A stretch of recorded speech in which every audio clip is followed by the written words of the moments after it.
Hello mga kabayan, ito naman ang inyong Junjun at may mga videos po ako na pinost pero ang video ko po na ito ay para sa mga pasasalamat doon sa mga subscribers ko. So na-busy kasi sa trabaho, so nakita ko nasa 50 plus na.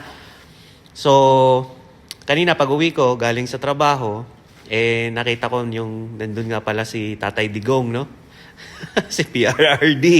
Idol, nasa Senate hearing. Magla-live sana ako, kaso lang, pag first time ka palang magla-live sa YouTube, kasi di naman talaga ako batikan na vlogger, na vlogger. Ano pala, parang may countdown, sa 24 hours bago ako mapag-live.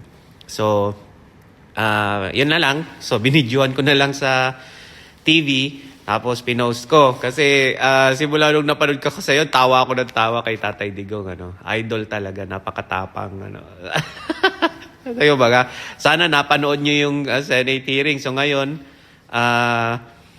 siya lang yung parang, alam mo yun, na nakita ko na, resource person ba, ang tawag sa kanya, di ba? Sa Senado na, ngayon kasi nakaano sila suspended hearing kasi pinapauwi niya. Pinapauwi na siya. Sabi niya, ayokong umuwi. Kasi may mga tanong pa na gusto kong sagutin. So, talagang nakatatawa ako. So, mga kabayan, hanapin nyo sa YouTube, Kasi, naman, may live naman sila, yung coverage.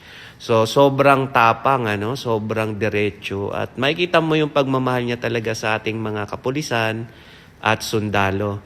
At yung mga sinabi niya nga na mura at papatayin. Nakakamiss si Tatay Digong. So Tatay Digong, sana mabuhay pa kayo ng medyo matagal, magandang kalusugan. Salamat! At salamat po sa mga subscribers ulit.